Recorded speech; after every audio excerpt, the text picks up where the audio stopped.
بسم اللہ الرحمن الرحیم۔ السلام علیکم ناظرین، کیسے ہیں آپ؟ امید کرتی ہوں آپ بالکل ٹھیک ٹھاک خیریت کے ساتھ ہوں گے۔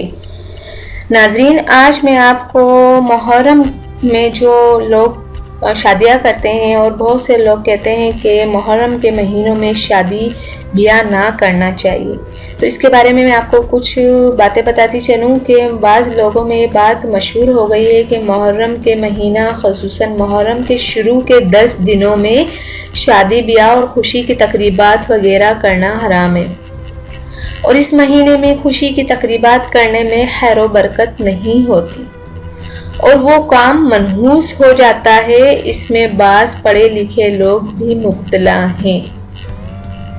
یہ سوچ نہایت غلط ہے، بہت ہی غلط سوچ ہے، کیونکہ شریعت میں ایسی کوئی بات نہیں ہے۔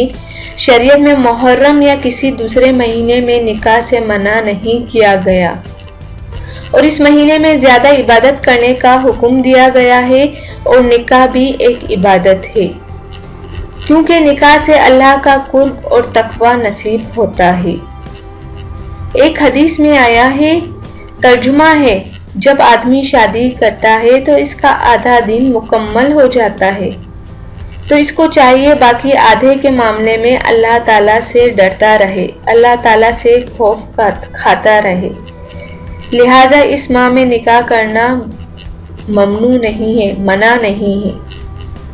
نکاح کریں، بہت ہی سادگی سے کریں، اور ویسے بھی ناظرین جو سادگی میں برکت ہے وہ یہ ڈھول ڈھمکوں میں برکت نہیں ہے۔ امید کرتی ہوں کہ آپ کو میری یہ ویڈیو ضرور پسند آئی ہوگی۔ جانے سے پہلے صرف اتنا ہی کہوں گی، میرے چینل کو ضرور سبسکرائب کر دیا کریں، اور میری ویڈیوز کو بھی آپ دوسروں تک ضرور شیئر کر دیا کریں۔ تھینک یو، اللہ حافظ، ملتا ہے